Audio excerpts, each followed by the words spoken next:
বৌদি তুমি অমন করে কথা বলছো কেন বৌদি? নীরা, নীরা কি আমার দেখো না? নীরা কলঙ্কের নিচে তলিয়ে গেছে।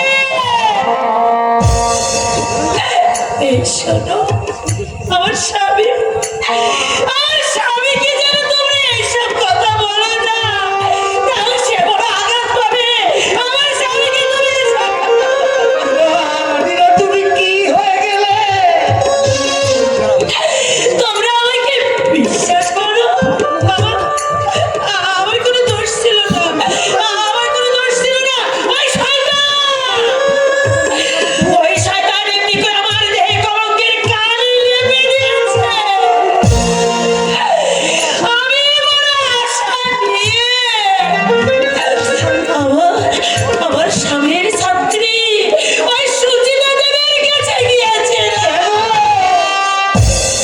কেন গিয়েছিলে সেখানে? না গিয়ে আমি যে থাকতে পারলাম না গো। আমার স্বামী যে ভয়ানক অসুখ। তোমরা জানো আমি আমি বহু ভাগ্যে অমর স্বামী পেয়েছি। আমার স্বামী কত বড় লেখক তোমরা জানো? তার লেখা আজ সারা বাংলায় মানুষের মনে একটা নতুন লেখা পাচ্ছে। মীরা, আমি তোমার স্বামী, আমাকে তুমি চিনতে পারছো না? হ্যাঁ আমি চিনেছি। তুমি তুমি সেই শয়তান প্রকাশ চৌধুরী।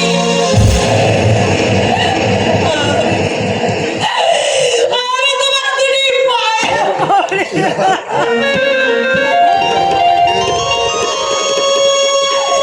আমি তোমার কাছে টাকা চাই না, আমি তোমার দুটি পায়ে পড়ি।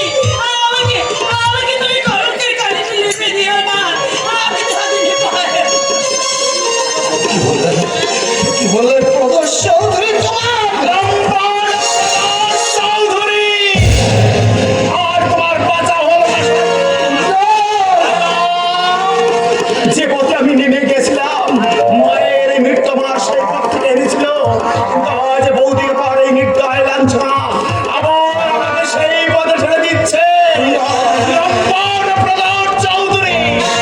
মৃত্যুই তোমার একমাত্র শাস্তি। না, আমাকে ডেকো না। আমার স্বামীর জন্য ডাক্তার আনতে যাচ্ছে। কিন্তু কিন্তু বিনা ডেকে তো ডাক্তার আসবে না। এই টাকাগুলো নিয়ে আমিও যাবো। ডাক্তার বাবু, আমি আসছি। ডাক্তার বাবু, আমার স্বামীকে যেমন করে আমাকে বাঁচিয়ে তুলতে হবে। সে না বাঁচলে আমি যে বাঁচবো না। তাকে সারিয়ে তুলতে হবে। আমি আসছি ডাক্তার বাবু, আমি আসছি। ডাক্তার বাবু, ডাক্তার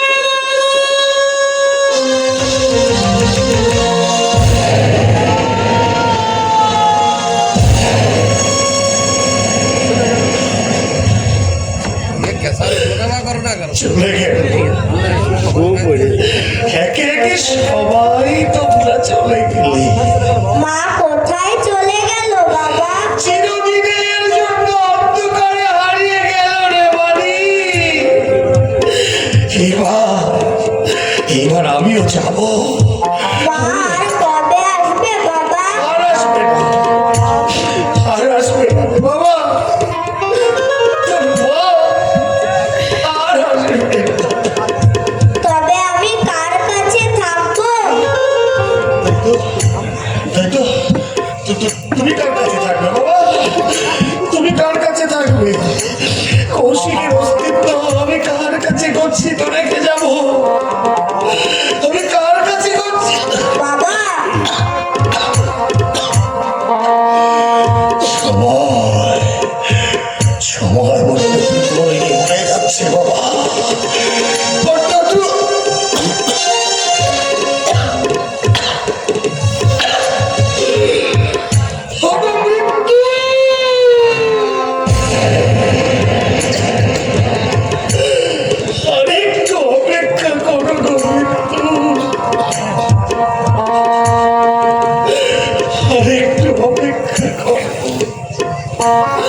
আমার এই বুকের পাঁচটাকে,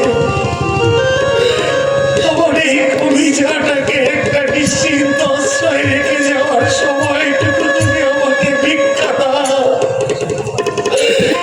ওকে একটা নিরাপদ আশ্রয় রেখে যেতে না।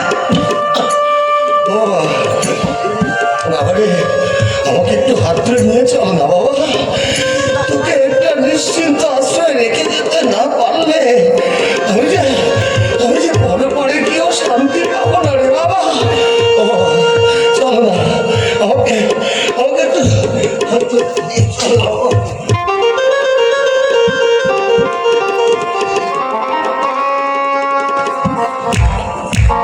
বটে, সোমনাথ বস, তোমার এত বড় স্পর্ধা, চাবুক মেরে তুমি আমাকে বাড়ি থেকে পুকুরের মতো তাড়িয়ে দাও।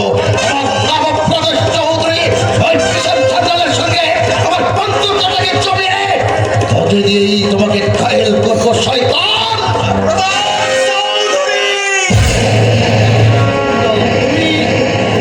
তোমাকে আমি খুঁজে বেড়াচ্ছি জানো? জবাব দাও প্রদর চৌধুরী। আমার মৃত্যু পথযাত্রী দাদার চিকিৎসার সাহায্য চাইছে। ওই সুখেতে রুইর কাছে গিয়েছিল আমার বৌদি বললম্পট। কেন তুমি আমার সতী লক্ষ্মী বৌদির কপালে কলমকে বেঁকে দিয়েছ? সবই সত্য। আমাদের সংসারটা ভেঙে তুমি চুরমার করে দিয়েছ। তোমার জন্য দাদা আজ মৃত্যু পথযাত্রী, তোমার জন্য বৌদি আজ উন্মাদী, তোমার জন্য চম্পা আজ পার্বণিতা। আমাকে তুমি ক্ষমা করো ভাই। তোমাকে করবো ক্ষমা? আমার মা মরেছে, দাদাও মরবে, আর বৌদি পাগলের মতো পথে পথে ঘুরে বেড়াবে। সজব সারা জীবন চোখের জলে বুক ভাসাবে। এতগুলো জীবন যার জন্য নষ্ট হলো, তাকে করবো ক্ষমা, করছি ক্ষমা। পিস্তলটা কেড়ে নে পড়টা, তাহলে নাও তোমার অপরাধের শাস্তি।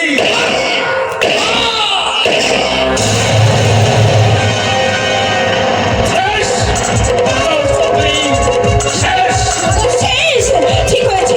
আমার নির্যাতনকারী উপযুক্ত শাস্তি পেয়েছে। অপরাধ, তুমি এখান থেকে পালিয়ে যাও, তা না হলে কিন্তু পুলিশে ধরা পড়বে। যাবো যাবো চম্পা, তবে একা নয়, তোমাকে আমি সঙ্গে করে নিয়ে যাবো। আমি যে করি না। না চম্পা, তুমি আমার কাছে ফুলের মতো পবিত্র, এসো আমার সঙ্গে। বিশাল সৈন্যের কাছে থাকতে চম্পাকে নিয়ে পেট বানাতে পারবে না। সেনামন্ত্রণের পেটের সঙ্গে বোঝাপড়া করতে চেয়েছিলাম, এসে নাকি সেই সুযোগ তুমি রাখনি। আমার পথ থেকে সরে যাবেন উস্তাদ, নইলে সব পরিচয় কিন্তু আজ ফাঁস করে দেবো। আওতার নেওয়ার চেষ্টা করো না কুণ্ডাল, মনে রেখো খুনের মাধ্যমে কি মানুষের সামনে নিয়ে পড়তেই কালের কাছে খুন করতে যেদিন এই আনারি হাত এতটুকু কাঁপেনি। সরকারি বাহাজি, কৃষ্ণনগরী। তুমি চলো। জানি, আমি তাকে খুব ভালো করে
শুনতে পাচ্ছি না। আচ্ছা, আমার বাবার নাম কি? রামরতন সান্যাল। তাই বুঝি প্রথম দিন তোমাকে একবার পর থেকে মনে হচ্ছিল যেমন মমতার অবস্থায় আমার বৌদি আমার সামনে দাঁড়িয়ে আছে। তবে কি আপনি? আমি একটা শয়তান।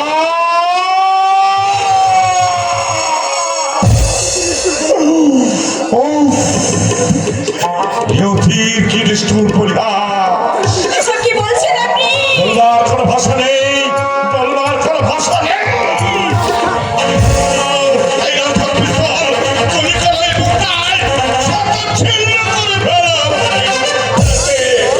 আপনার চোখে জল। বর্ষাদিন কে আপনি? আপনাকে দেখে আমার পুরো আগুন মনে মনে হচ্ছে। বলুন, আমার ধারণা কি সত্য? আপনি কি আমার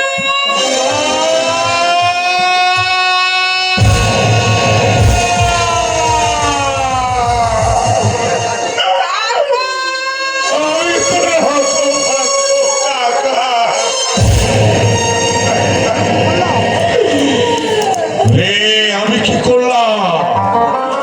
আইনের পর ধনী সম্প্রদায়ের পর প্রতিশোধ নিতে গিয়ে আমি কোথায় নেমে গেছি? ডাকেছিলে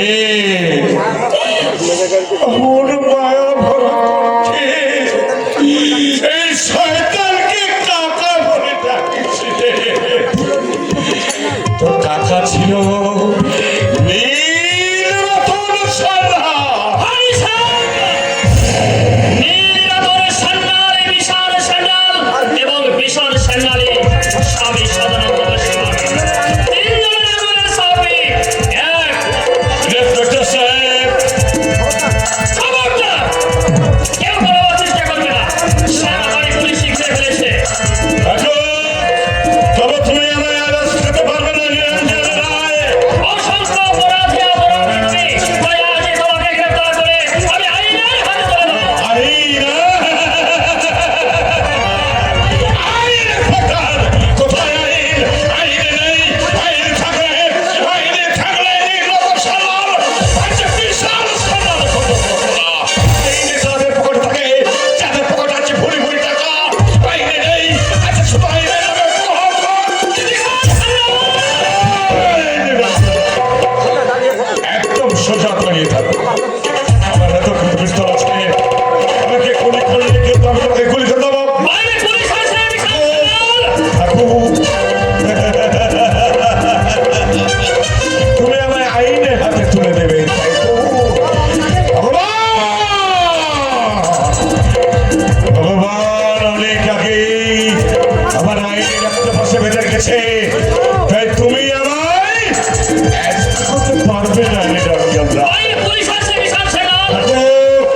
থাকো, তোমার মতো শত শত নিরঞ্জন রায় আমি অ্যারেস্ট করতে পারবে না।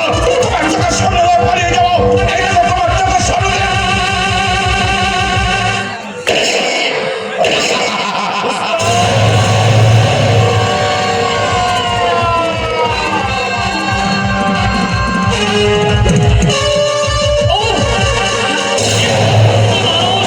তার সত্যি সত্যি পালিয়ে গেল।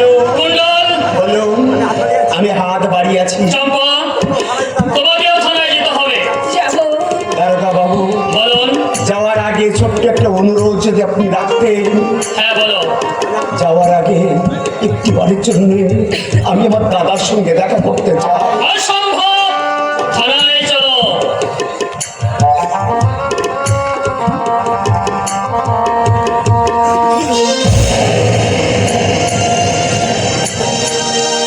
আর হাঁটতে পারছি না বাবা। আর হাঁটতে হবে না বাবা, আমরা আমরা এসে গেছি। এই 3-4 দিন ধরে বিদায়, অনাথ আশ্রম, শিশু সদন, এখানে এখানে আমরা ঘুরে বলতাম। এ কোথায় এলাম বাবা? এই বাড়িতেই তুমি থাকবে বাবা। এত বড় বাড়িতে কে থাকে? একটা দরদি হৃদয়, কৌশিকের স্মৃতি চিহ্নকে সযত্নে আর কেউ রাখতে পারবে না বাবা।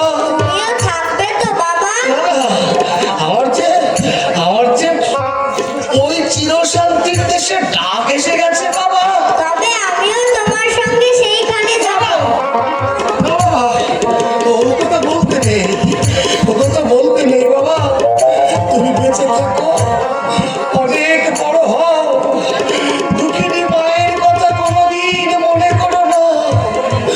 তোমার এই হতভাগা বাবাকেও ভুলে যেও। তোমাদের সবাইকে বলে থাকতে আমার বুঝি কষ্ট হবে না? এই দেখো না, ঠাকুরমার জন্য আমার মন কেমন করছে। সেজন্যই তো আমি তোমার ঠাকুমার কাছে যাচ্ছি। গিয়ে তোমার ঠাকুমাকে খুব বকে দেবো। সেই জন্য বুঝি ঠাকুরমার মতো তোমার মুখেও রক্ত বেরোচ্ছে? হ্যাঁ বাবা। কাকুমণি যে বলেছিল মানুষ মরে গেলে আর কোনোদিন ফিরে আসে না, তুমি বুঝি আর আসবে না? বাবারে, এত প্রশ্ন করিস কে বাবা?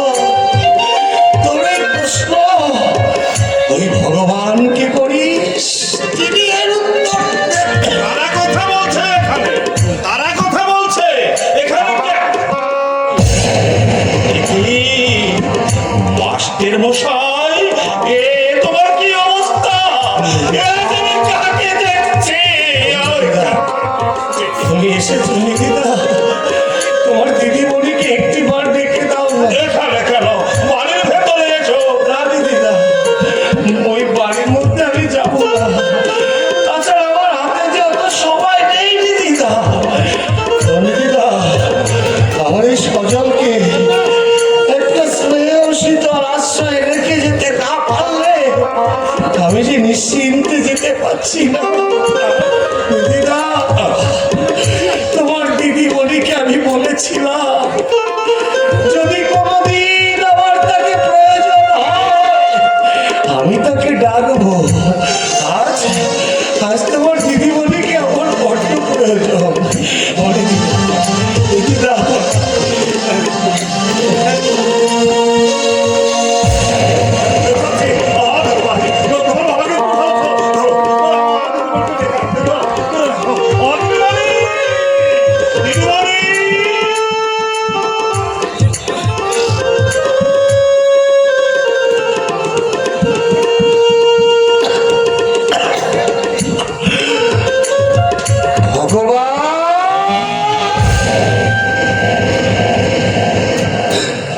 ওগো ঠাকুর, এ জন্মে তো কিছুই দিলে না ঠাকুর। এ জন্মে তো কিছুই দিলে না, দিলে না না যশ পরিচিতি, দিলে না আমার কাজের স্বীকৃতি, দিলে না স্নেহ প্রেম প্রীতি ভালোবাসা, দিলে না পুত্র পরিবার নিয়ে বেঁচে থাকবার অধিকার, দিলে শুধু হতাশা, লাঞ্ছনা আর যন্ত্রণার পাহাড়। আমার যদি জনম নাও ঠাকুর,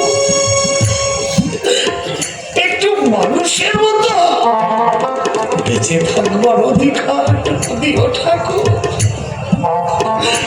মানুষের মতো বেঁচে থাকবার অধিকার দিও। একটু পুত্র পরিবার নিয়ে বেঁচে থাকবার অধিকার। বাবা, বাবা, বাবারে, শেষবারের মতো, শেষবারের মতো একবার এই বুকটাতে হয় না বাবা, তোকে বুকে নিয়ে এই বুকের জ্বালাটা একটু জুড়ে। বাবা,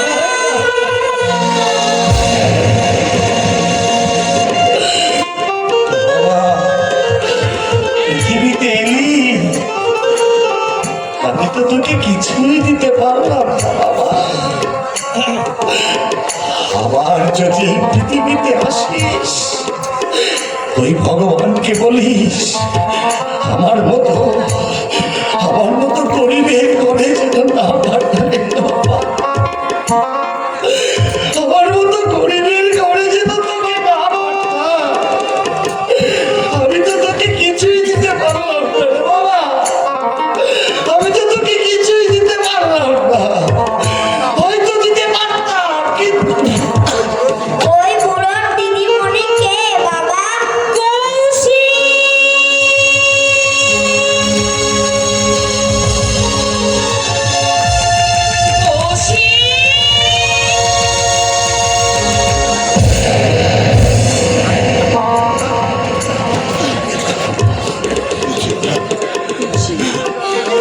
সেটা আজ আজ তোমাকে আমার বড্ড বেশি প্রয়োজন।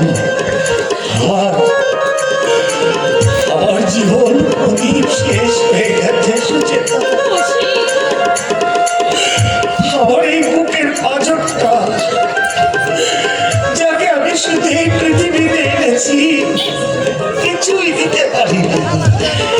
ওকে একটু বাঁচিয়ে রাখবার জন্য, ওকে একটা স্নেহ শীতল আশ্রয় রেখে যাওয়ার জন্য আমি তোমার কাছে এসেছি সুচেতা। আমার ছেলেটাকে আমি তোমার কাছে দেখলাম, ওকে তুমি দেখো সুচেতা, ও যেন একটু মানুষের মতো আসতে পারে, আমার মতো ও যেন অকালে এই পৃথিবী থেকে হারিয়ে না যায়। ওকে তুমি দেখো, ওকে তুমি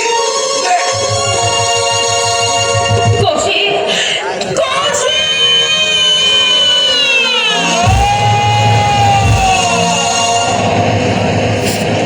ওকে তুমি